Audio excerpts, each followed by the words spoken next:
Казакка кеткен Карадакен деп. Сатынын Сарыдакен болуп калабы бул? Сатынын Сарыдакен. Онол жеринде ошол эмеси бар экен да. Эмне болгон дедиңиз Азат ака буну? Калды, улунган бу. Ошо дөң наракайдачы, жетилечи. Жо, ириңдегенде. Жана Кенжеке Аманбай палбанды тарткан ошолдо бир сарат турган, а? Ошо. Ошонун баласыбы? Келиң Азат ака. Сатынын Сарыдакен тартып атабыз. Маалыматын берели. Кайтер ошол жактан бери. Кенженин бесин балдар. Кенжекенин бесин баласы? Саратта үйдө койгон берди. Ошол жерде жүргөн. Бышты. Күзгө кечирак болгон. Атасы Сарат. Атасы Сарат, энеси Торгашка. 700 канча саттың эле? 700-гө.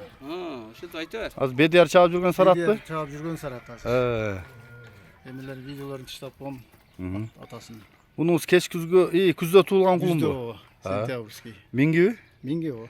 Жанагы далына эмне болду? Далысына ушу белгисиз да үркүп качкан. Анан жерде тушап койдум эле. Ошондон болду, же эмнеден болду? Далысы кичине тайган да анан кичине эме кылдырдым эле. Оң жагын.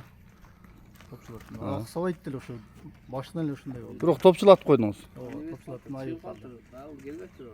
Ошо эме көч качканда атат да. Оңдоп алам дегендер болсо, айгыр коем дегендер болсо, сатат кесте демек, Баасы канча Азат ака? Баасы өзүм кымбат алгам. Кенже сатып жүргөндөн кымбат алгам. 215-ке. Азыр эми 200 деп атам. Жакшы экен. Айыктырып алып, минип чапса деле, айгыр койсо деле, ошо казакка кеткен Карадакендин Карадакендин баласынын баласы да ошондо, Ой канча чыгып калат экен? Ой 1.50 үстү болсо керек. Жакшы экен. Номурду айтың, +996 777 дагы 77 88 57. WhatsApp прямой барбы? WhatsApp прямой ушунда. Бул Сузак районунун Саты деген айылында турат. Кире беришинде. 5 кашка. 5 кашка өз да сынын көрүп атасыңар. Жаккан болсо чала бересиңер. Үрөңгө тукум алам дегендер, оңдоп чабам дегендер, ат кылам дегендер болсо мынакей көзүңөр жеткениңер алып, оңдоп чаап, болбосо айгыр коюп пайдалансаңар болот экен.